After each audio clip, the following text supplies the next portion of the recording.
We have a Patreon and it's free. And it's free, like actually free. Yep, completely free. We finally set up a place where you can get a peek behind the scenes, help shape the podcast, vote on stuff, and just create a community. And you'll eventually snag some rewards that we're cooking up. So please go follow us on Patreon at Best Year Ever Pod. And while you're at it, follow us on all our socials.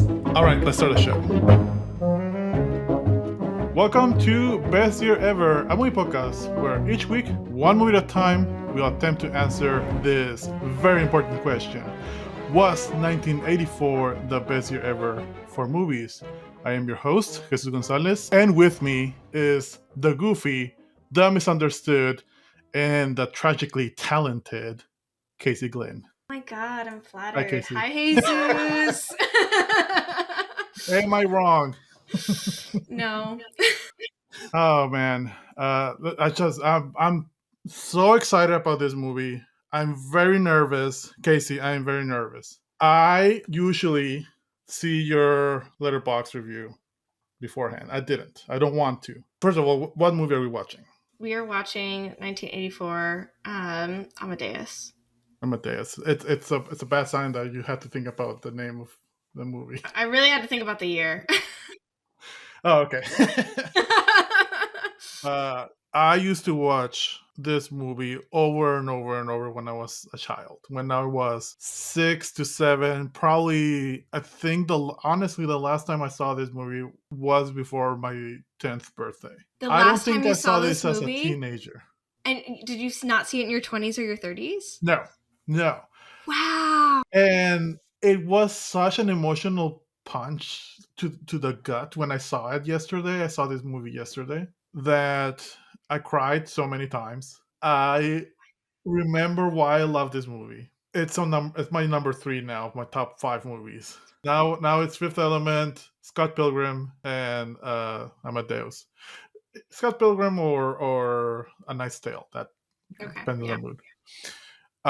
And Nidia didn't like it. She was bored. And I told her, lie to me and tell me that you liked it. And she told me that she likes it. So she lied to me.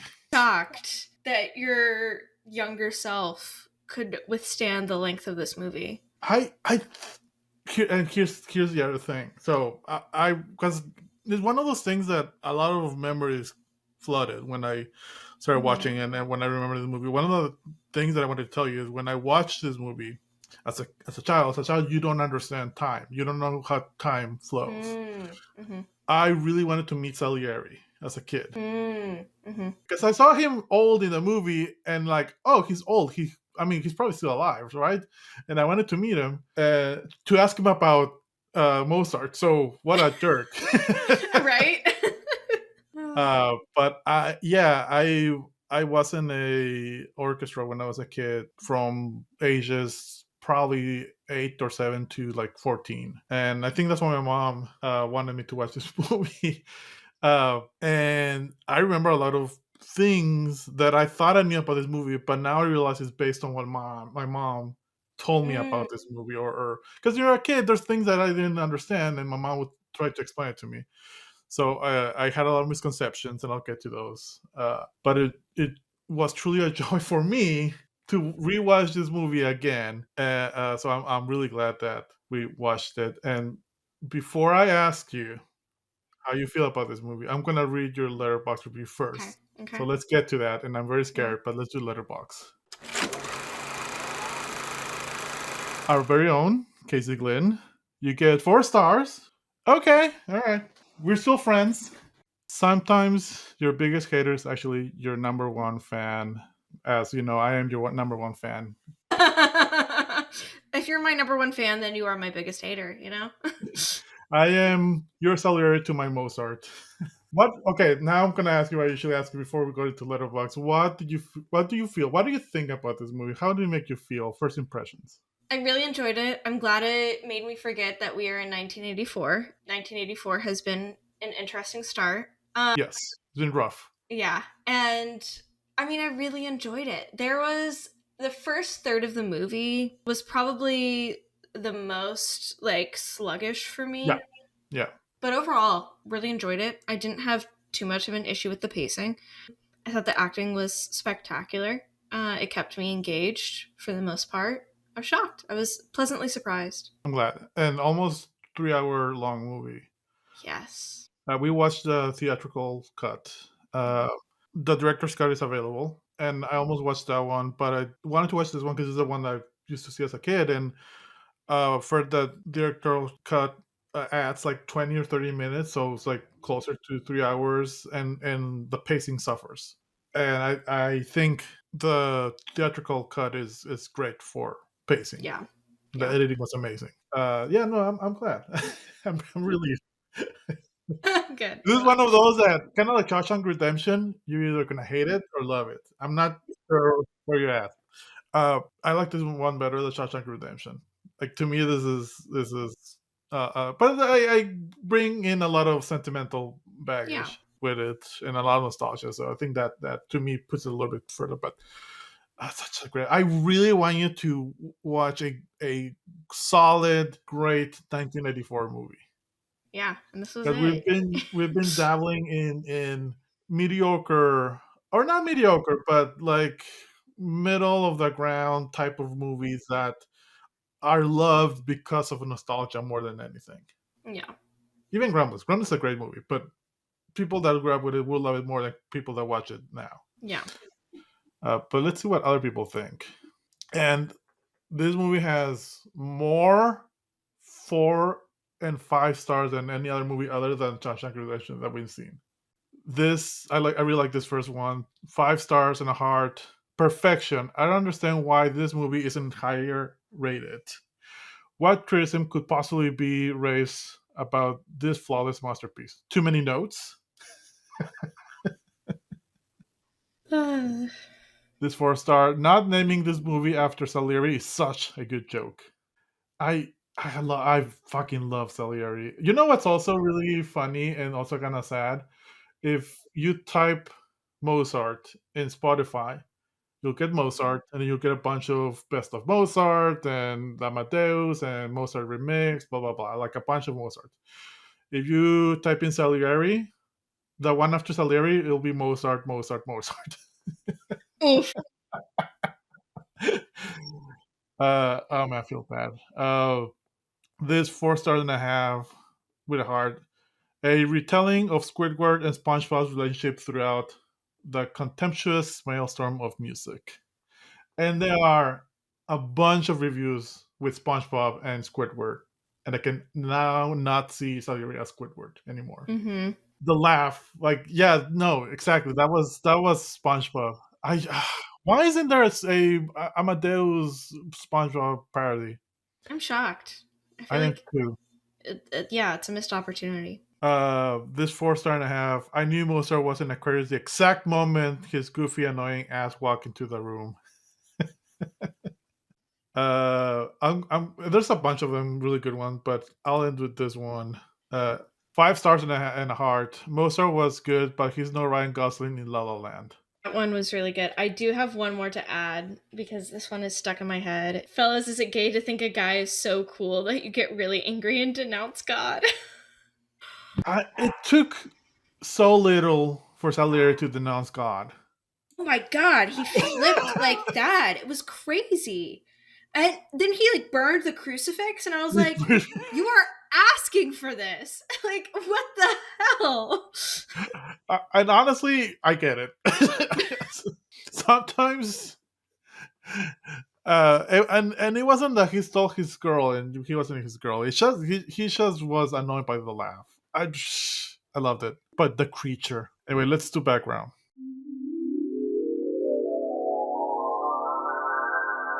Amadeus, with a budget of 18 million, box office of 90 million, directed by Milos Forman. Casey, do you recognize that name? No. I saw it and like, I sounds familiar. We've reviewed one of his other movies that he directed. Can you guess what other movie Milos Forman directed? No. Man on the Moon. Right? It's Hmm. night and day. It's Now I hate Jim Carrey even more because he fucking ruined that movie. He knows he did. I know. And another biopic and musician, well, a comedian, performer, but still. Edited by Nena Danevic and Michael Chandler. Music by Wolfgang Amadeus Mozart. Let's just fucking let me say that. Costume design by Theodore Pistek and Christian Thury. We were talking about the hats in Howl's Moving Castle. Sophie would love all of these hats. Right. She would be. We were amazed about the hat with the guns and stuff. Mm-hmm. Yeah, that wasn't exaggerated at all. They could have done more. Starring F. Murray Abraham as Anthony Salieri, Tom Hulke. I'm gonna say all these names wrong. As Wolfgang Amadeus Mozart, Elizabeth Berrich as Constant or Stans Mozart, Roy Dotrice as Leopold Mozart, and Simon Callow as Emmanuel Chicanier. I'm not saying any of those names correctly. There's a lot more in this movie, including R2D2. R2D2's in this movie, and I'll point him out. You might guess where he is, but I'll point him out. All right, let's start this movie. I'm excited.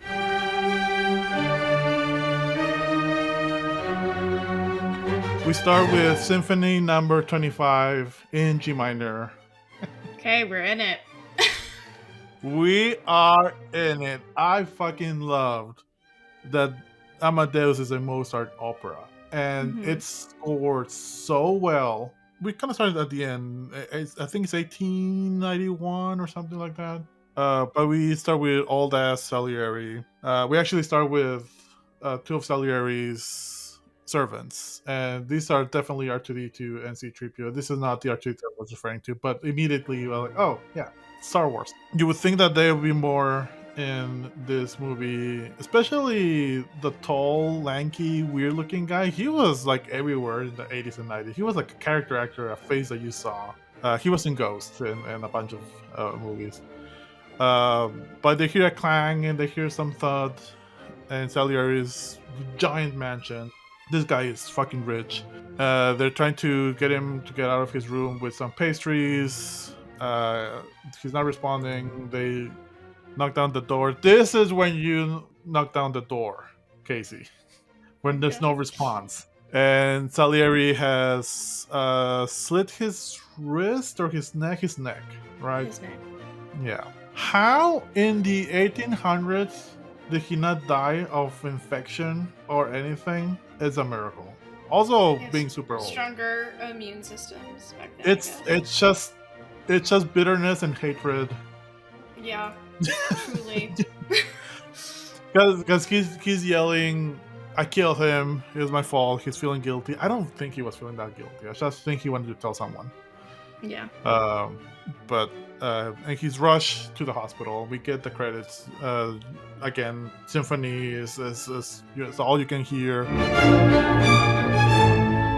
There's I don't know if this is what's the name of the music that it sounds in universe, the American whatever. But like the way that this initial sequence is cut between him being rushed and then people dancing, you might kind of want to think that they are actually listening to some sort of Mozart while Salieri is being taken to the hospital. Sometime later, they're at the hospital. It looks like a very shitty, or I don't know, maybe state-of-the-art, very bright mental hospital for the 1800s. There's a random naked guy. I do love the Napoleon with the beard dude playing chess as well. And there's like a bunch of people. And Salieri has his own little room. The priest goes there to, I guess, take his confession, and I'm guessing this is like right away after the incident. Salieri is playing the piano. Amazing old man makeup. Mm-hmm. Like, yeah, I was impressed. This is why 8-year-old Jesucito thought this was real. Yeah. I saw this as a documentary. As Salieri and the priest start talking to each other, Salieri starts saying like I was a composer and like he asks the priest, "Have you been trained?" And the priest, "Yeah, in music." And the priest is like, "Yeah, here in Vienna. So you might know this tune." And he starts playing the piano, a bunch of his tunes. No, nothing. It's so sad. And I love this moment because you can hear the music that he's hearing. Everything is from his perspective. He starts playing the piano, but then the orchestra comes in the edit, and then cut to him, younger self, Salieri, peak of his career. We later found out that Mozart was there in that concert, but he is conducting this opera, and it's all and it's a really interesting and smart way of establishing the young and the old Salieri. Like, there's no doubt that we're watching younger Salieri. Because, I mean, it's the same actor, but he looks different enough that you might confuse some people. But yeah, he's conducting at peak of his career, and then we cut back to older Salieri until that was his peak of his career. The priest is kind of like feeling bad for this old man, maybe believes him, maybe not. And the priest is like, "No, sorry, don't know that one." And then Salieri starts playing. And then the priest starts continuing. Ba, ba, ba, ba, ba, ba, ba, ba. I know that one. That's Mozart. That is so sad, but such a smart way of establishing the rivalry and the admiration, and the way that history remembers people and remembers how. I sent you a video yesterday. Did you see it? I sent Casey this video of Jose Jose. He's an incredible singer. He wasn't a composer, but he's an incredible singer. 70s throughout the 2010s. He passed away like maybe 20 years ago or 15 years ago. Right around the time I moved here. Anyway, that video that I sent Casey was this music contest, like the voice type of music contest, but back in the 70s. That was the first time that he really show off, and you heard the video. It's amazing fucking voice, amazing arrangement. He got second place. Who the fuck won? Nobody knows. I don't fucking remember. I could have probably find out, but yeah.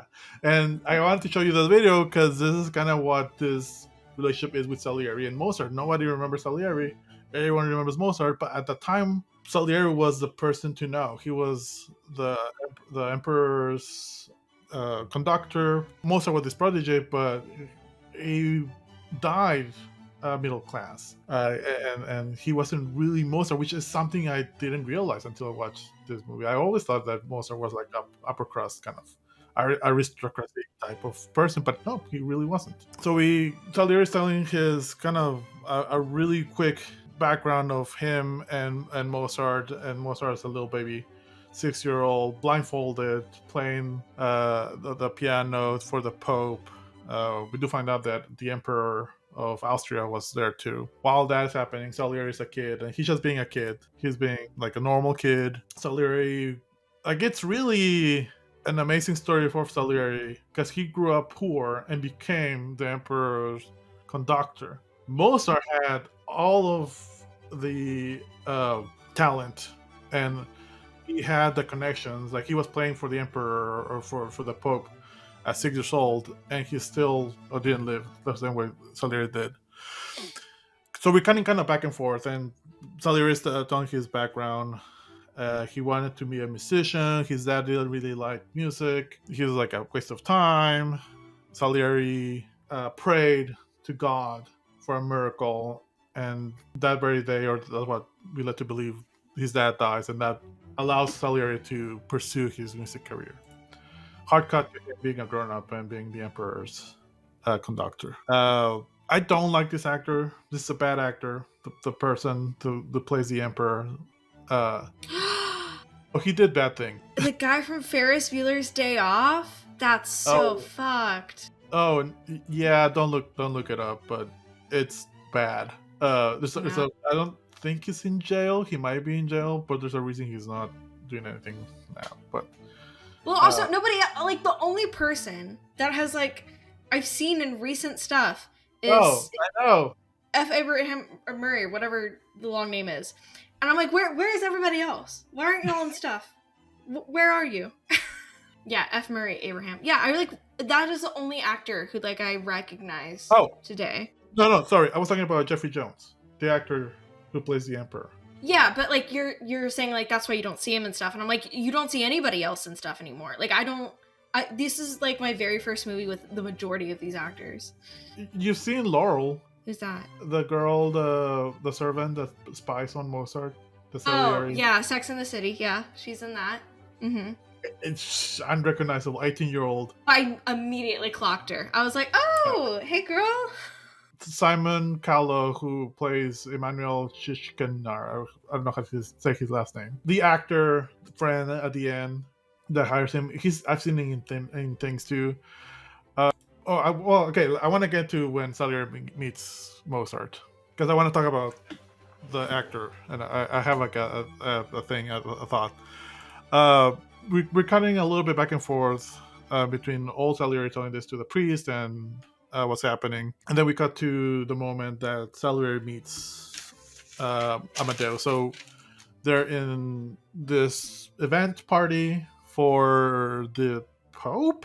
Is that the Pope or Looks like a Monsignor something Catholic? I don't know. Yeah. But yeah, they're in. I think they're in Austria. They're not in.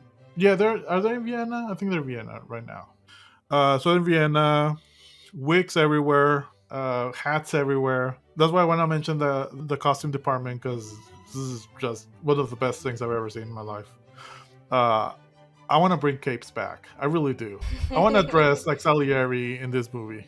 Especially when he's wearing like all dark. Like I just want to do that. And Salieri knows that Mozart is there. And at this point, Salieri has heard of Mozart. And like people have like heard of this prodigy, this young musician. He's making waves. And he knows he's going to play there. So he's kind of like looking for Mozart. But Salieri gets distracted. Sees some candy. I'm identifying with Salieri so much in this movie. I didn't realize how much. I'm Squidward and you're SpongeBob. Yeah, I guess so. Yeah.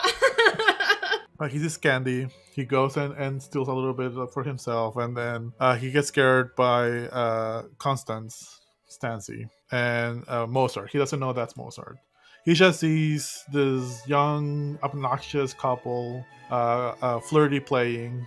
I found it kind of adorable, the little backwards play that Mozart was doing with Constance. Also, boobs everywhere in this movie. To me, that was like it's so interesting. What is the name of this era? If I know, it's Bridgerton. It's Victorian era was a response to this era. Like anyway, is this the Enlightenment? No. Okay, Regency. No, that was Regency. That's what I'm thinking. Regency era. Yeah, like how the Victorian era was such a response to the Regency era. I mean, I can kind of see this is kind of happening right now. We're seeing a lot of especially younger people being conservative, a lot more than my generation. It's one super. It's crazy for me, like how, right, like the cleavage is just spilling out. It's all over. Yeah. It's so scandalous to show your fucking legs, and I'm like, what is going on?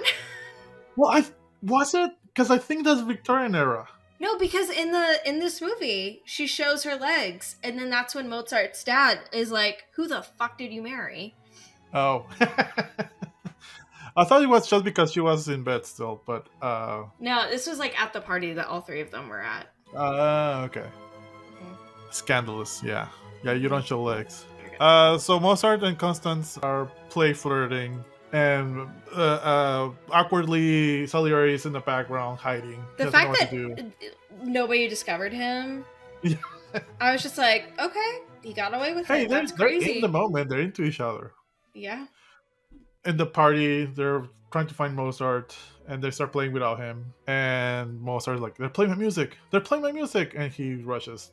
And that's where Salieri realizes that this bumbling idiot creature, as he called him, the creature, is Mozart. That's the famous Mozart. I love the line that Salieri plays of being jealous about his talent and being annoyed about how talented he is. And so Mozart works a lot, and they make that clear in the movie. He's constantly working, but Salieri is still super jealous, but at the same time he cannot help but admire him and also express his admiration to other people. Like he never puts down Mozart really. in front of other people. No, he doesn't. Then we cut to Mozart meeting the Emperor. When Mozart meets the Emperor is playing one of Salieri's little tunes. It's Salieri that something he composed real quick. The Emperor is completely tone deaf. He's really bad.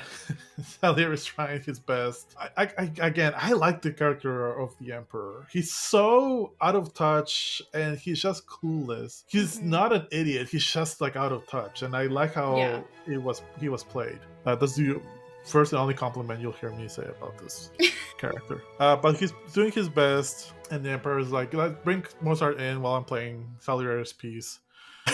And then Mozart comes in, bows to another random dude Mozart saw that dude with the biggest wig and bows to him. Which honestly, I mean, yeah. And then they all kind of like, and then he realizes who the Emperor is. Immediately laughs, that fucking SpongeBob laugh. Yeah. Ooh, I can't like unsee it as being like a SpongeBob-esque laugh, you know? Yeah. Seeing this group of the Emperor's advisors and the Emperor, the actor, it reminded me so much of Sleepy Hollow and that group of Yes, absolutely. I was couldn't agree more. The Emperor is the only actor that's the same. None of them are the same, but they all look like kind of like similar to the other one. I wonder if that was on purpose. I don't know. But there's a back and forth between the Emperor and the Mozart, and Mozart wants to compose a opera. Is this when they're trying to determine if it was... Because they have the discussion if they want the opera in Italian or German. And the advisors, like the more snobby advisors, are like saying, "No, it should be Italian because that's how educated people listen to opera." Salieri is honestly, I think, on Mozart's side a little bit on this one. Like he wants it to be in German. This is all happening before Mozart comes in. When Mozart comes in, they're discussing that, and the Emperor like, did we say Italian or German? And they're like, we said Italian, but really they didn't say discover. But Mozart wanted to make it German. I'm gonna call him Wolfie. Wolfie wanted to make it German. I love that he was called Wolfie. Yeah. It was a cute little pet name. Wolfie and Stancy. Yeah. I really like her character, and I'll get to her because I had a very wrong notion of her character growing up, and it was my mom's fault. I'll get to that. Shocker. Yeah, right. Once they decided Wolfie's going to do the opera in German, because he begs, please let me do it in German. They gonna discuss the little tune that Salieri just composed for the Emperor, and the Emperor offers the music sheet for Mozart, and Mozart was like, "Oh no, I know it," and he starts playing it. This is not a brag, and I'm not like this anymore. But that was me when I was a kid. I never learned how to read sheet music because I would memorize it, and I would read it, so they wouldn't yell at me. But I was just, and musicians used to tell me they have the ear of a mariachi. Mariachis kind of play like that too. So I'm not being an asshole, but I did identify with this a lot when I was a kid. I don't have that ear anymore. I stopped practicing. Yeah. But yeah, that was me as a kid. Anyway, Mozart was like, "Yeah, no, I know the tune," and this little shit starts playing the Salieri's tune, and then he's like, we can do it better, and he does it better. He's like, it's just a repeat. You can see the change in Salieri's face. He's a little annoyed by how goofy and annoying Mozart is. But the moment that he not only shits on Salieri's little tune, but also makes it better, that's where the hate comes in. Like, this is where he started hating Wolfie. Oh man, those wigs, they're amazing. The wigs are quite incredible. I was a little offended. Spoiler alert, in the middle of the movie, whatever, his dad dies. And after his dad dies, he starts wearing brunette wigs. And I was like, what the fuck is wrong with being a brunette? Like, that's so rude. Dark. It's his dark era. Ugh. He's emo. I mean, bring his wig back too. I mean, this is where I wear hats, because I can change the hat depending on the mood. I'm wearing a pink hat and pink glasses in honor of Mozart's pink wig, because that was my favorite wig. Very Bowie. We cut to a little bit later. Salieri is meeting with this opera singer. She had Sophie's mom's hat. That singer. Yeah. She was just missing the cannons. It was great, but we kind of find out, and we cut back and forth between old Salieri and young Salieri, that he has a crush on this singer that it's his student, I think. He talks a little bit about Mozart, or she asked him about Mozart and the opera. By the way, this opera is set in a harem or a brothel, scandalous. And Salieri was like, "No, you wouldn't want this." And then cut to her singing in the opera. Love it. And he is pissed. Now this is where he denounces God like right away. Just absolutely insane. Because Salieri had this crush on this woman, which this is where she disappears from the movie. Like this woman is just there to make Salieri pissed. But he never touched it. And after the opera, yeah, Mozart and this opera singer definitely had a thing. And by this time, Mozart was engaged to Constant. I thought it was really funny the way that the movie projected that little affair to us, because it wasn't a big thing. It was just like a little laugh from Mozart. Yeah. Just a little uncomfortable. A little uncomfortable. This is happening after the opera. The emperor comes into and just congratulates Mozart, and then the emperor, it's almost perfect, and then he just repeats what his advisors told the emperor before. It's too many notes. Just skim off a little bit the notes, and Mozart's like, well, which notes? No, this hit so hard as a designer. It's one of those clients of like, I don't know what I like. I'll know when I see it. No. But yeah, so this whole interaction is between the emperor and Salieri. Is also kind of a kiss ass, but not, he's kind of on the fence. He's not being an asshole to Mozart, but he's also on the side of the emperor because it's his employer. I also like that it's not like off with his head type of emperor. There's like, it's a lot of politics. It's a lot of being courteous and all that, but nobody's in danger or afraid of being executed. Yeah, thank God. Yeah. Be a very different movie. Yeah. Because the emperor is kind of clueless. He's just there. Yeah, he's a spoiled kid. You hear, while this is happening, you hear some commotion, and Constance's mom, who is Mozart's tenant, is slapping the guards, and she wants the attention, and she says, "This is my daughter, Mozart's fiance." And the emperor meets Constance, the mom. I fucking love the mom. I might give the actress worst actor ever, but I love the mom. I think the mom was in Figaro, and everyone else was in Don Giovanni. Just saying. Pinky up, you know. This is my little pinky up joke. But all this just to kind of like establish that Mozart never really is in the favor of the emperor. He's never elevated. He's never a brown noser. He's never like, and he's kind of misunderstood. But I do like that in this movie, he is established as being misunderstood.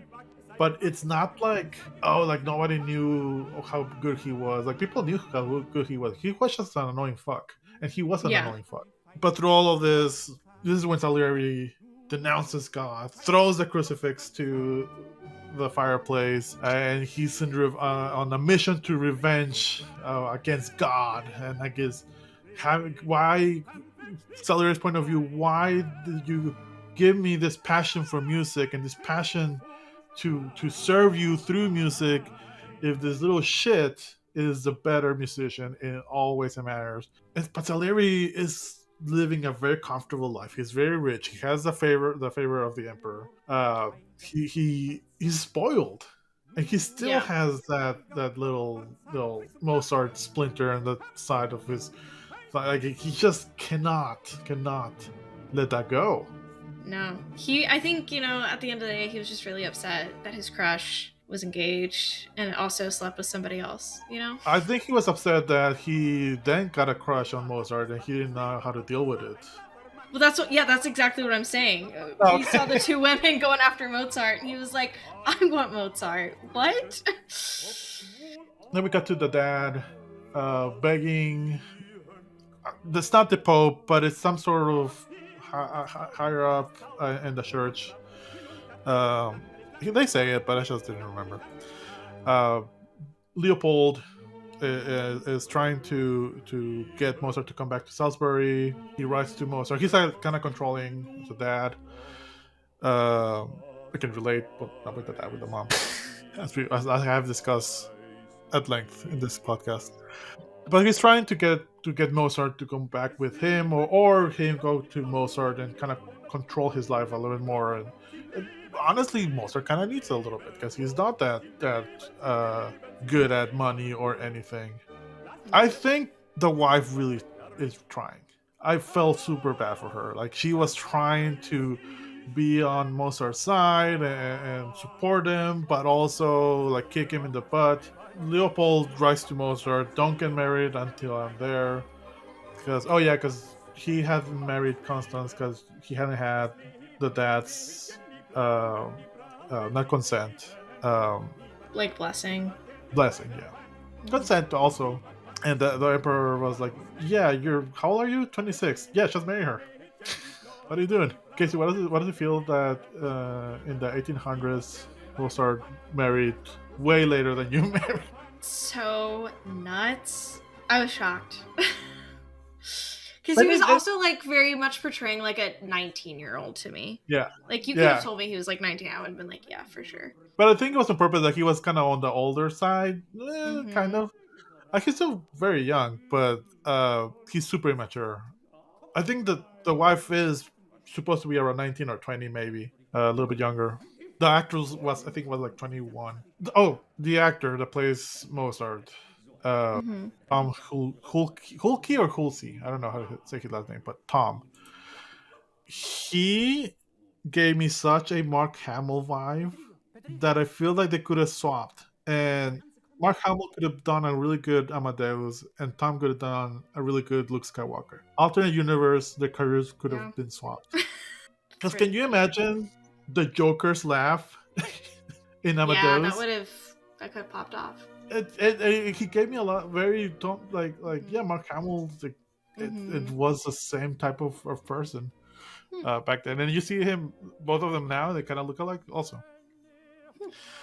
But yeah, Leopold is writing to Mozart, "Don't get married." They get married anyway because they're adults. And then we get a few scenes here and there about the Emperor's niece. Doesn't really go anywhere, but it kind of establishes that the Emperor is really trying to elevate Mozart, and Mozart just doesn't want to get apprentices. He's not really doing what the Emperor wants him to do. He's just composing. He's not doing anything for money either. Because there's a point where Mozart is pissed because he needs to submit his work for the Emperor, and Mozart is being super arrogant and obnoxious of like, yeah, these musicians are way inferior than me. Why would they check my work if they're not telling us me Casey's story of my life, honestly? But then Constance, going behind Mozart or Wolfie's back to help Wolfie, takes the sheets to Salieri anyway, and she's like, "Here's Wolfgang's music," and they Salieri kind of charms her a little bit with, what was it, like Turkish nipples or something? Little candy? Nipples of Venus, but they're like Turkish candies, yeah. Yeah. And again, what Constance is wearing, it's amazing. Like, bring those hats back. Yeah. And the wigs. Is the wig part of the hat? Like, do you take off the wig and then it comes off with the hat? I feel like that's part of No, it. because I think you gotta make the wig flexible enough to work in any context, you know? But then how is the hat? You got hella pins in there holding it down. It's true. Constance is being kind of cagey. She's saying, "Well, I'm here on behalf of Wolfgang." Salieri is transferring to telling him the truth. He doesn't know that she's there. She wants to stay there while Salieri reads the music. He's like, well, and then he starts reading it, and this is where he really gets pissed because he realizes that these are original. Constance tells him that these are original. These are not copies. He doesn't make copies. Was that true in real life? I don't know. Probably not, but it fits the plot. But basically establishes that Mozart just kind of has the music in his head and he just writes it down. There were no errors, no marks, no corrections, and you hear a bunch of Mozart's famous compositions. Throws them into the ground dramatically and just walks away. This is when Salieri throws the crucifix to the fire.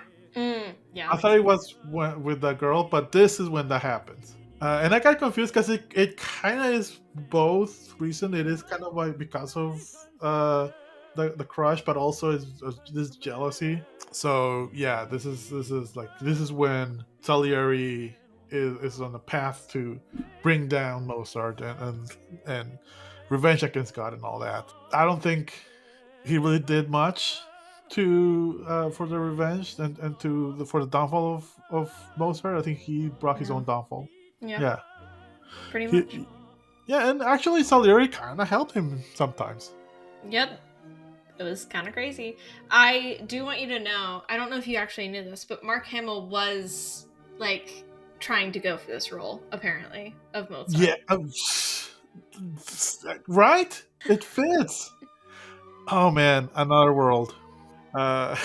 Then that could have been great. Well, I mean, he was great too. Tom, the actor, was amazing as Mozart. I don't know what else he did after this, honestly. Nothing. He was nominated for an Oscar for this. Yeah, and he lost to F. Murray Abraham. Yeah. Which I could see. But no, yeah, he quit acting a while ago. Yeah. What could have been? Then, although Mark didn't do much of acting after Star Wars, he did a bunch of voice acting and all that, and he came back obviously. But yeah. Then we cut to finally Leopold, Mozart's dad, arrives, and then Mozart's there. The dramatic entrance of the dad in the shadow. Very dramatic. You think it's a ghost. It kind of looks like a ghost, but Wolfie is super excited to see his dad. Dad! He's a daddy's boy. And then ushers him into the house. It's kind of a mess. I mean, not really. It kind of is, but like it's not. It feels like they had drinks for a party last night and they just didn't clean. And then he goes into the bedroom. Constance is still in bed. So this is where my misinterpretation of Constance began, because I remember asking my mom, like, why was she in bed? And my mom, I'm gonna say it in Spanish and I'll explain. My mom goes, por huevona. That means because she's lazy. But huevona means like she's always lazy. So in my head, after like this, the Mozart's wife was just a lazy person and didn't do much and was just laying around and sleeping. But then, like, no, this is probably the only scene that she's sleeping. And also, she did a lot. Yeah. She was trying to get him some money. She really was. And she's trying to be a good host. Like, let's get some tea. And Mozart's like, no, that's boring. Let's go to a party with his dad. What a nerd. Oof. So they go to this costume party, or very Eyes Wide Shut type of party. Yes, very. Mozart is wearing this amazing unicorn horse helmet thing. I don't know where he got that from. The fucking costumes, that's just great. The dad is wearing this very macabre, all black hat and the theater smile and frown face on the back and in front of his head. Dad doesn't want to be there. Constance is being I think she's a fairy or something. And they're playing this game, and Salieri is there. He grabs a mask and he's kind of looking at Mozart and something. What they're playing, like the share game or something, right? Yeah.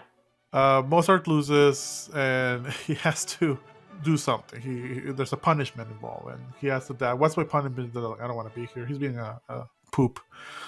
And Mozart, but I want to do the punishment. This is where. Oh, this is Luke Skywalker. But I want to go to pick up some power converters. So he plays. It's not a piano. I forget the name of the instrument, but it's like a tiny piano. And then he plays it while they're holding him up, and then he plays it backwards because of course he can't do that. And then he's like, "Well, I can play it with like someone. I can play it like someone else." And Salieri says, "Do it as Salieri." See, this is where I like lose a little bit of empathy for him because I'm like, you are asking to be hurt. Like at the start of the movie, and when he starts playing Mozart, and the priest is like, "Oh, I recognize that," and he's like, "Yeah, that's Mozart. That's not me." And it's like, you did this to yourself.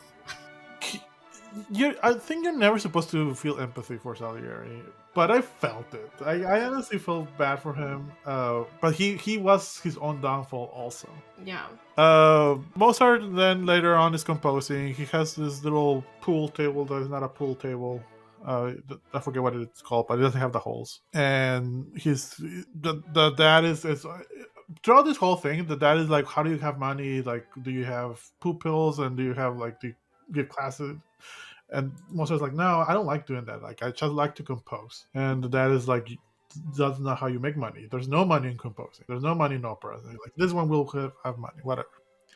Because he has like a secret opera that he's composing. Then suddenly a maid appears because they don't have a maid, very suspiciously. But the dad is like, "No, who is this? This is a stranger. We don't know who hired her." Because Mozart thought that dad hired her. Dad didn't hire her. Constance is like, "Oh, Mozart has fans. Somebody probably hired her," because she won't say who it is. This is the lady from Sex and the City, Cynthia Nixon. I never agreed with like the dad. Like throughout the entire movie, I was like, the dad's kind of an asshole. In this exact moment, I was like, Dad is right. They should turn this woman away if they know it's good for them. They did not know what's good for them. Yeah, no, they don't. Constance is they're both trying to help Mozart, but they're also both treating Mozart as a child, and Mozart is kind of a child in this movie. But yeah, Dad and Constance are fighting. I kind of agree with Constance also, because yeah, like that is critical. We're kind of led to believe that even though they're not making money, they are supporting Dad. I don't think he's doing anything either. Yeah. Although in real life, I didn't really say it here, but Wolfie had several brothers and sisters. And here you cannot led to believe that it was just Wolfgang, Mozart, as the only son. Mozart also had several sons and daughters. But only 2 lived to adulthood. Yeah. But we do meet one here. They just decided to leave the other one out, honestly. I mean, it's fine. Yeah. So they fight and they decide to let's bring in the maid, whatever. Obviously Salieri paid the maid to spy on Wolfgang. She realizes that she's spying, which is very funny to me. She does, doesn't she? She but I don't think she fully understands what is happening or what Salieri wants this information for. I guess.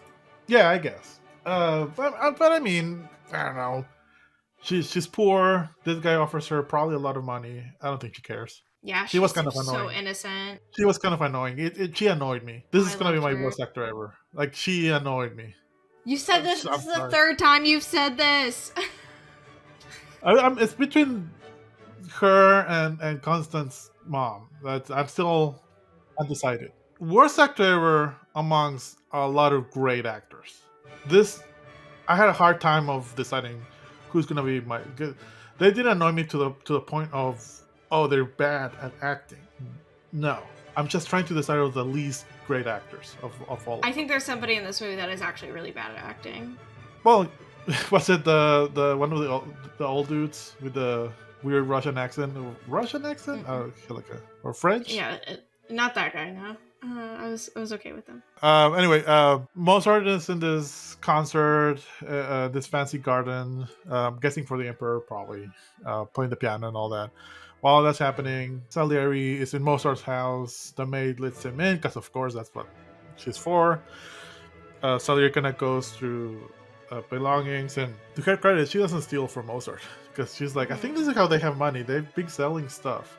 The house is enormous. Get a smaller house. I don't know. I was shocked, but it's also an apartment, so it's like it was interesting. Yeah, Yeah. It's it bleeds. My eyes bleed a little bit when I see this apartment. It's too many things. Kind of glad I'm not in this era. It's like it's just a smidge too much for me. Anyway, Salieri kind of goes, and then he finds Wolfie's secret opera, and it is so it's the Marriage of Figaro, this opera that is scandalous. And they allude to they allude to Marie Antoinette, right? Yeah. So this is what Salieri finds out, and this is the secret that Mozart was trying to keep because he knows the emperor doesn't approve. Salieri. This is the only time that Salieri screws Mozart over, and then not even that much because he actually ends up helping Mozart, kind of. But he tells everyone, and the emperor has a meeting with Mozart. I thought it was really cute that Mozart thought he was getting a prize. He didn't know he was going to get yelled at. Mm-hmm. But the emperor is like, "Why are you doing this opera? You know, I forbade it. Like, no." Mm-hmm. The fact that at this moment he doesn't realize, because I mean it seems like he hadn't told anybody. Like nobody knew that he was working on this, and he didn't click, oh, this random maid that somebody else is paying for. Yeah. Like I thought it was gonna be care. Yeah, no. I thought he was gonna realize, but no. Nope. Mm-mm.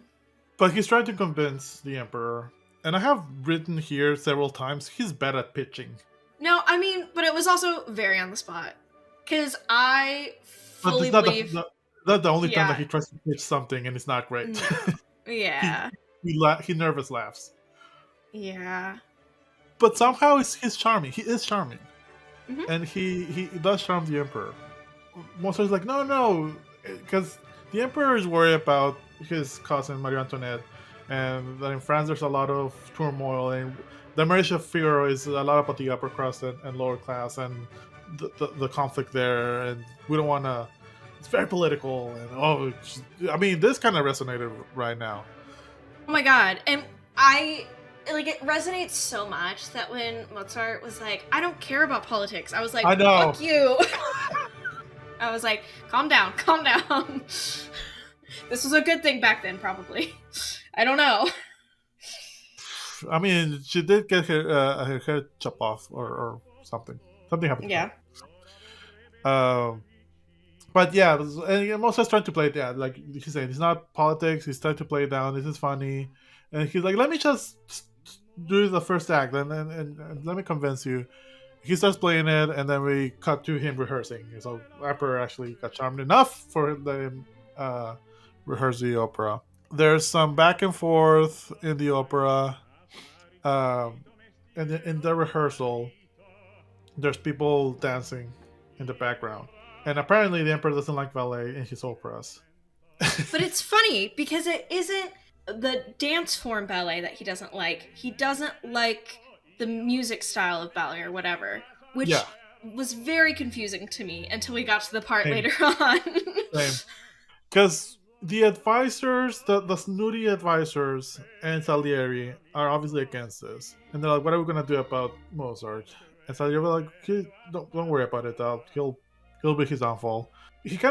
Salieri kind of called it. He's like, he'll do it to himself, and Mozart kind of did. And they're at the rehearsal, and one of the snooty advisors stops the rehearsal, and there's no dancing, and then he, like you said, rips off, which that hurt when they have almost that was happening like. Especially knowing that he doesn't have copies. I was just like, oh my god, what are they going to do with it? Because I think that the advisor thought that these were copies, or like I don't think he knows it's the only ones. But also Mozart has everything in his head. Like, I don't think it matters to him. Then after we cut to Salieri and Mozart is asking Salieri for help.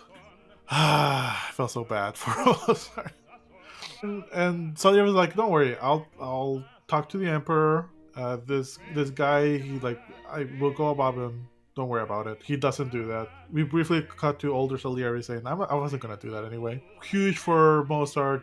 The Emperor goes to the rehearsal. He never does this. I mean, the Emperor was really trying for Mozart. He really wanted Mozart to Yeah. succeed, but Mozart didn't do shit for the Emperor. This kind of reminds me when in our industry, when you have this amazing air quotes creative director who's super talented, but he doesn't really do much Mm-hmm. for like the business of the company or for like the client, and they don't last long. Like they could be super talented, but they don't last long in our industry. Yeah. And I think No. Salieri has a good mix of, because Salieri is talented. He is very Yeah. talented. Not as much as Mozart, but he does know how to play politics. Yeah. It reminds me, I was saying about this earlier and I didn't say it, but in like a corporate structure, you have managers and you have like individual contributors. And like individual contributors are known as like those are your solo guys who like knock out work, like, and usually really excellent work, but like they don't manage anybody. Like that's not their job. They just crank out work. I'm like, that is Mozart to a T. Like according to this movie, right? Where it's like he doesn't want pupils. He doesn't want to train people. He just wants to do his job and he just wants to work and he doesn't care about anything else. Where it's like those people are sometimes really great, but like you can't do much with them. So eventually they cap out. So it's like, eh. And at the end, he should have done what Shakespeare did. Shakespeare did a lot of his plays for the people, and it was like lowest of the lowest denominator, and he did that. That's what Shakespeare. Mozart should have done, again, according to this movie, he should have done more of that. And at the end, he was kind of doing that Mm-hmm. with the magic flute. His actor friend was like, "You don't need to be with these upper crust assholes. Like, go here and with the people, and you're gonna find success here." That should have happened, but he spoilers died. So the Emperor is like seeing the rehearsal, and because he didn't want the music of ballet in his operas, the dancing starts just dancing without music, and he's like, "What the fuck is this?" And they're all like, "Well, it's your rule." He's like, "No, music." Yeah. And we cut to the opera. We see Salieri pissed because the opera is great. This is the make or break of Mozart. Like, and Salieri thought this is my defeat. Mozart has won because obviously this opera is amazing. Obviously, this opera is much better than what I could ever do. And then the emperor yawns. Yikes. You have to please the client. You have to know your audience. Make the logo bigger? Sure, make the logo bigger. So older Salieri tells, this is my triumph. My defeat became my triumph. And Mozart was lucky to have one yawn. Oh, he said like 3 yawns, this will be his one and only play. 2 yawns, maybe you get 2 or 3 more, and then 1 yawn, and then we cut to Mozart yelling, only 9? 9? He got to play his opera 9 times only. Salieri is kind of being a little bit of Mozart's friend. He's being a friend of me, honestly. But he's kind of like, you know what? It's fine. You'll do more. It's okay. I loved the line though, because like you can sense he's like this perfect moment where he finds a window to like actually be able to critique Mozart and like feel strong in it, where he's like, the emperor can't pay attention for a single hour and you tried to make him pay attention for 4 hours. Yeah. Like, you're stupid. And I love that moment for him. Like, that to me felt like the triumph of like him finally feeling like he was in a position where he could like teach or coach this person, because I think that's all he ever wanted, you know? Yeah, but Mozart didn't want that, and he didn't listen. Nope. Yeah, know your audience. And look, maybe a 4-hour opera back in the day for the common people was fine, because then you're there, you're talking, you're going to get your snacks, you come back, it's still going on. I don't know. Maybe he would have find more success. Mm-hmm. Yeah. Let us fix Mozart in this podcast. Salieri then asked Mozart, "Hey, I wrote something. I want your opinion." Mozart is delighted, and he's like, "Yeah, let me listen." And then cut to the beginning of the movie, and this is Salieri's triumph. This is the best thing he has ever written. Everyone loves it. The emperor goes up after the opera. The emperor declares this is the best opera that has ever been written ever in front of Mozart. Mozart is also kind of being a little shit.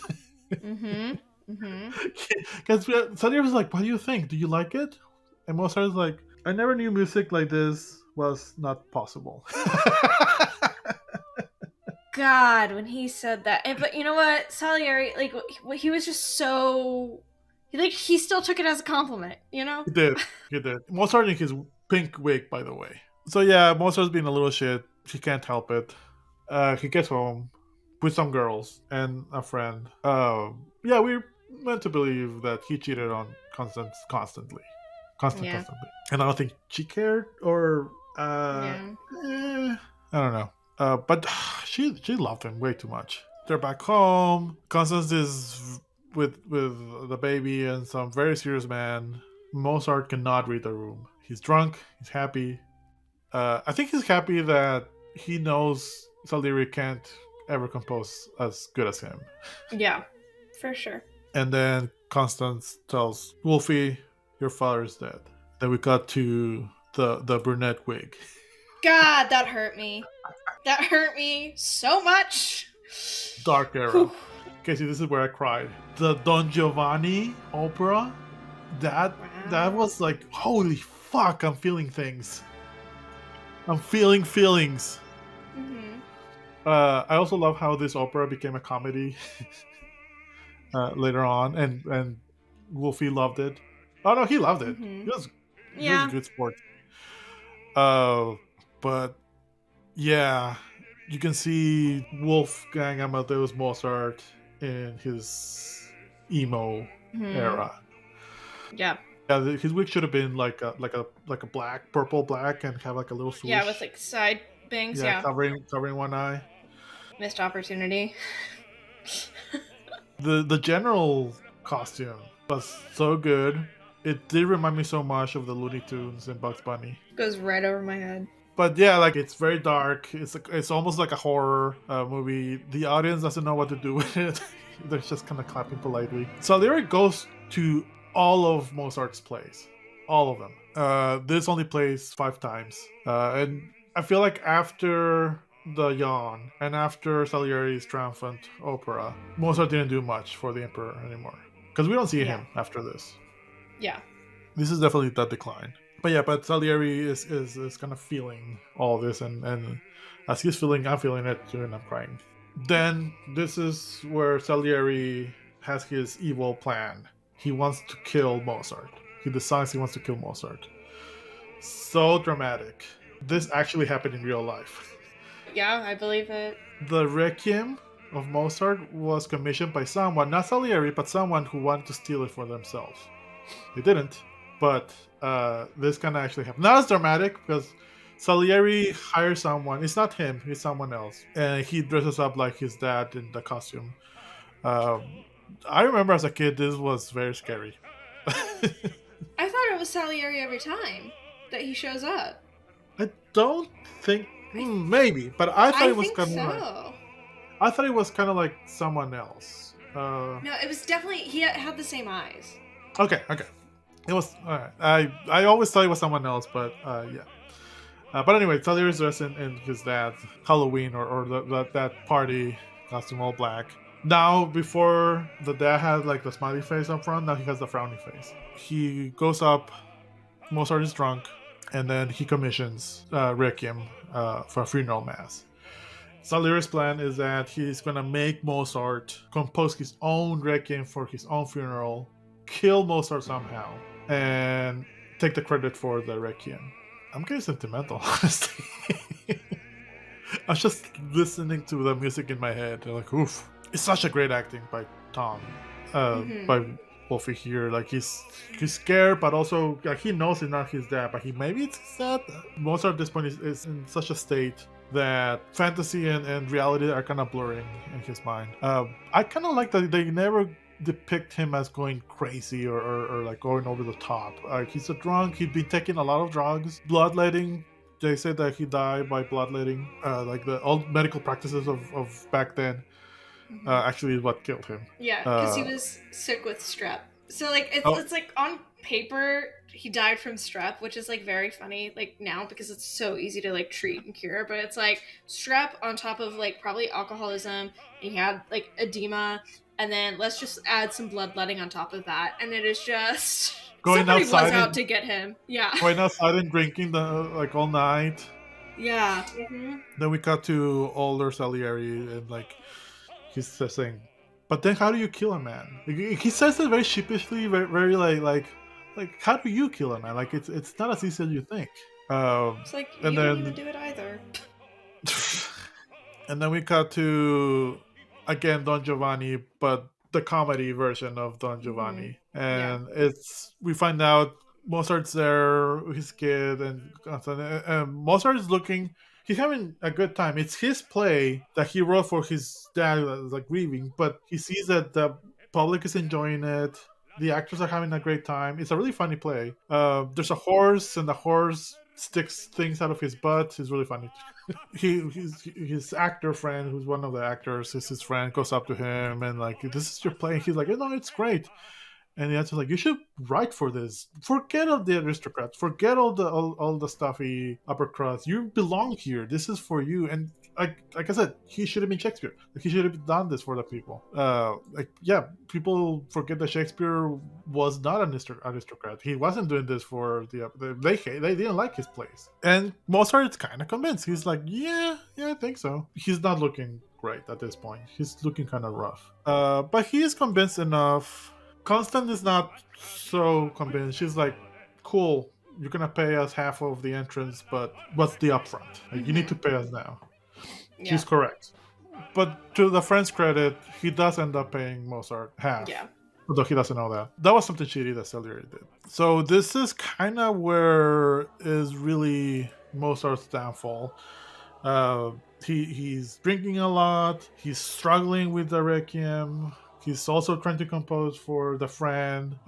He said he has it in his head. The friend is kind of pressuring him. At this point, Laurel is crying and super scared of Mozart. This is where I kind of like, ugh, this is. She was going for the Oscar on this one. She was like, this is where I'm gonna act. I wish, like, maybe this is in the director's cut or whatever, but I'm like, they didn't do enough to show like how she could be valid and how scared she was, because it's just like Mozart's just kind of fucking around. Like, he's not doing anything. Yeah, I think we were meant to believe that she's like 14 or 15. I don't know, maybe like or because I would believe that a younger kid would be more scared of this drunken asshole than she's still a teenager. She's still like around 18 or 19, but I don't know. But he's like a quiet drunk. He like doesn't. Yeah, he's not even angry, you know? No, yeah. So he's tiny. Yeah. Anyway, he's struggling with finishing the requiem. You're 100% correct, because after Laurel goes to Salieri, the messenger dressed in like his dad appears, which is obviously Salieri. You know, I'm slow sometimes. I don't get things. Like, why did they kill the postman in Firestarter? That will be my favorite moment of all time. So obviously Salieri. He comes back and he pressures Mozart, like, "Hey, where's my stuff?" He's very drunk. He's drinking. He's composing. Constance is like trying to support Mozart, but also very concerned. She's trying her best. I feel really bad, and I feel shitty for all these years thinking that she was lazy and not a great wife. She because of her is why we know Mozart. Like, she is the one after his death really sold Mozart and his plays and his operas and everything, his story. So she's like asking Wolfie, "Can I stay with you while you compose? Just let me stay with you." And he's being obnoxious drunk, but he kind of lets her. She's there composing, because at this point he also had a visit by his friend, because he hadn't had his play for his friend ready yet. I don't think. Oh yeah, he does finish it. It's a Magic Flute. Because they're supposed to start rehearsal in a week, but he hasn't written anything down. Then he gets the visit by the messenger, and then he's there all night. Constance falls asleep, and he goes out partying with the friend. Crazy. That party looked amazing, though. And it was like in such a small little shack too. It I was like, know. damn. Then we get the magic flute. I Mhm. fucking love this piece. So good. Yeah, Mozart is looking rough. He's not looking good. He's conducting, but he's kind of falling a little bit. His So, wig is like cockeyed, like yeah. it's not great. Oh yeah, sorry. Before we see him conducting the magic flute, after the party, he comes back and Constance is gone. All her stuff is gone, and then we get the Constance mom yelling at Mozart, and then that's where we get the magic flute inspiration. Yeah. I enjoyed the parallels of Mozart composing operas and what's happening in his life. It wasn't like so over the top and so like, oh, he saw this and then he did that, but you can kind of see the influence of his life in his opera, so I kind of enjoyed that. Then we see in the magic flute, he's looking rough. He falls. He doesn't finish it. His friend is there. He's dressed like a parrot. I told Nidia, I used to laugh a lot as a kid on this part. Fucking love this part. Mozart is out of it. He fainted. Salieri takes him home, and they're back in Mozart's apartment. He's looking rough. Salieri is there. I don't remember if Salieri or Mozart mentioned the requiem, but like they agreed to work on it. So they spend all night. Oh yeah, but at some point during the night, the actor friends come by and give Salieri some money, the money, and Salieri lies to Mozart and tells him this is for the requiem, and so let's finish this tomorrow. Like, he needs it tomorrow. While this is happening, Constance is in a party somewhere, but she senses something and she goes and she's going back to the apartment.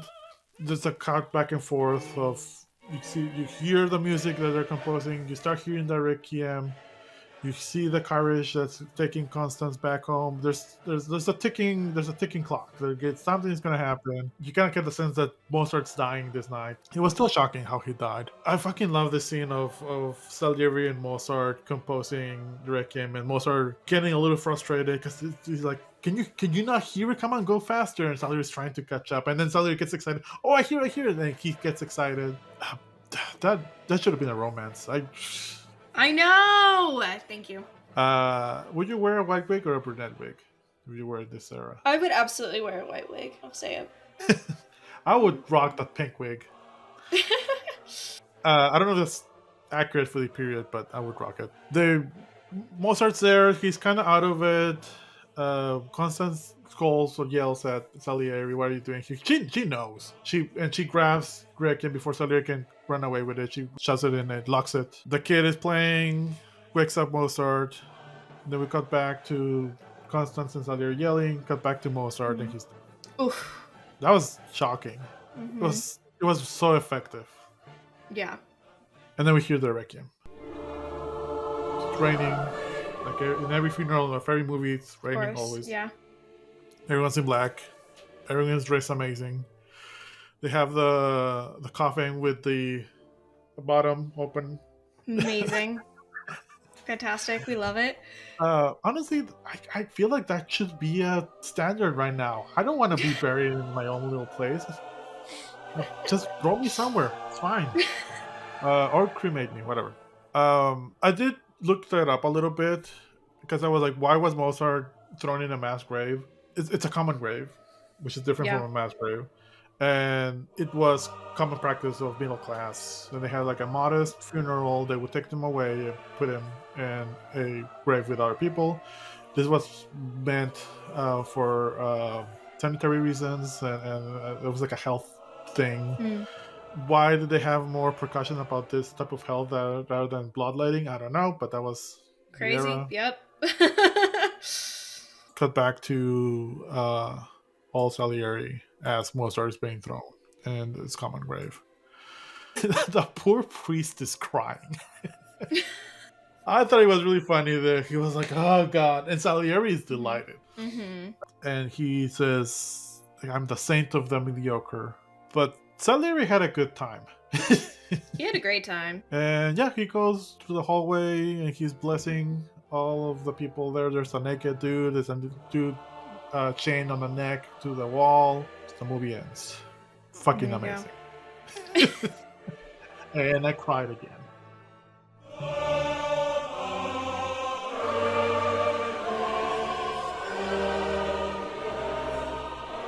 I really wanted to meet Salieri as a kid. I wanted to talk to him. Just ask questions about Mozart. Yeah, what an asshole.